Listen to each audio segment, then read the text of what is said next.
everyone. Welcome back to the Easy English channel. We are so happy to see you again. I'm Emily. And I'm Peter. Hello, Emily. I am feeling very awake and energized today. I've already had my coffee and I'm ready to go. How about you? I'm doing great, Peter. And it's perfect that you mentioned your coffee and being ready, because today we are talking about something that happens at the very start of the day. Oh? Are we talking about breakfast? Because I love a good breakfast. Not quite, Peter, though breakfast can be part of it. Today, we are discussing a morning routine to improve your English. That is such a practical topic. Many people want to learn English, but they always say, I don't have enough time. Exactly, and that is why the morning is so important. We call the first hour of the day the golden hour. If you use it well, you can make a lot of progress without feeling like you are studying hard. I love that idea. But before we dive into the tips, listeners, if you want to start your mornings with us every day, please subscribe and hit the like button.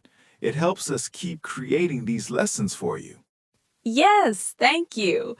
So, Peter, let's talk about the first thing most people do when they wake up. They reach for their phone, right? Guilty.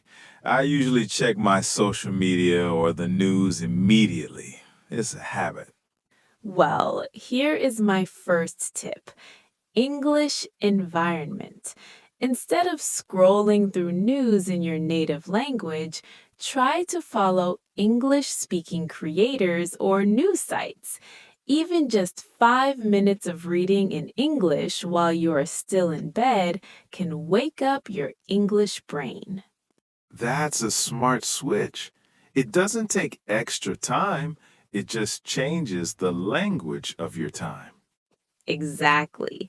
Now, what about when you are getting ready, brushing your teeth, making coffee, or getting dressed?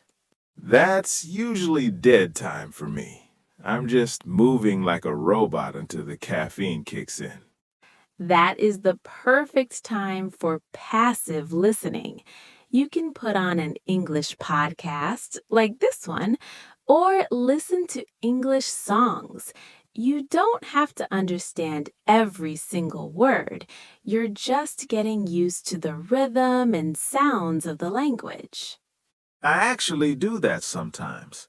I listen to the radio in English while I make my eggs. It makes me feel like I'm already productive before I even leave the house. That's the spirit. And that leads us to a great idiom. The early bird catches the worm. Do you know that one, Peter? Oh, I do. It means that people who wake up early and start working have a better chance of being successful. Precisely. By starting with English in the morning, you hit the ground running. That's another idiom. It means to start an activity immediately with a lot of energy. Hit the ground running. I like that. It sounds very powerful. But Emily, some of our listeners might feel shy about speaking. How can they practice speaking in the morning? This is my favorite tip. Talk to yourself. I know it sounds a bit crazy, but it works. While you are preparing your breakfast, narrate your actions in English. Say things like, now I am pouring the milk, or where did I put my keys?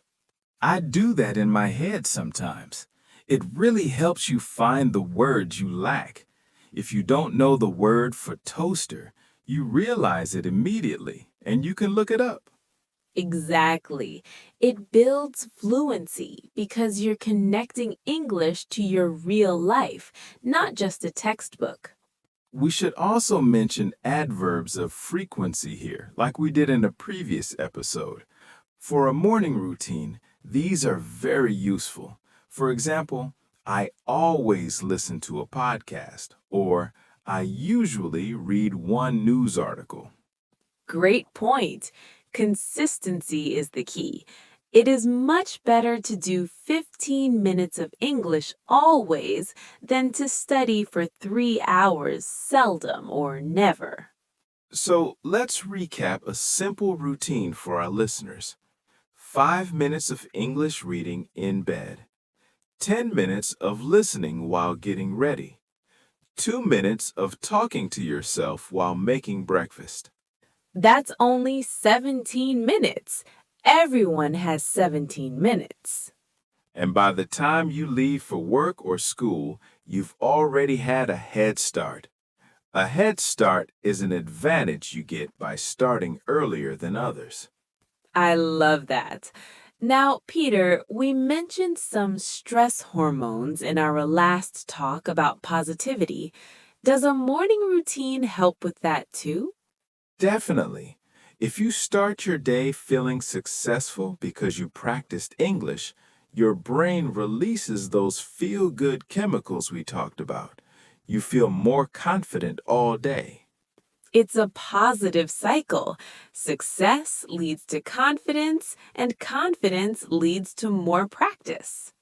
Okay, let's review some of the vocabulary for today.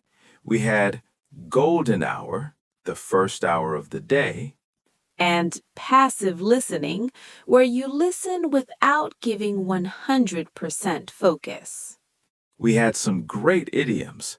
The early bird catches the worm, hit the ground running, and get a head start. And don't forget narrate, which means to tell a story or describe what is happening as it happens. This has been a very productive conversation. I hope it helps our listeners transform their mornings. I hope so too. Now, we have a question for all of you. What is one thing you can change about your morning routine to include more English? Tell us in the comments. Do you listen to music? Do you talk to your cat in English? We want to know. We love reading your stories. Thank you for spending your morning or whenever you're listening with us. Have a wonderful English-filled day. Goodbye. Bye bye.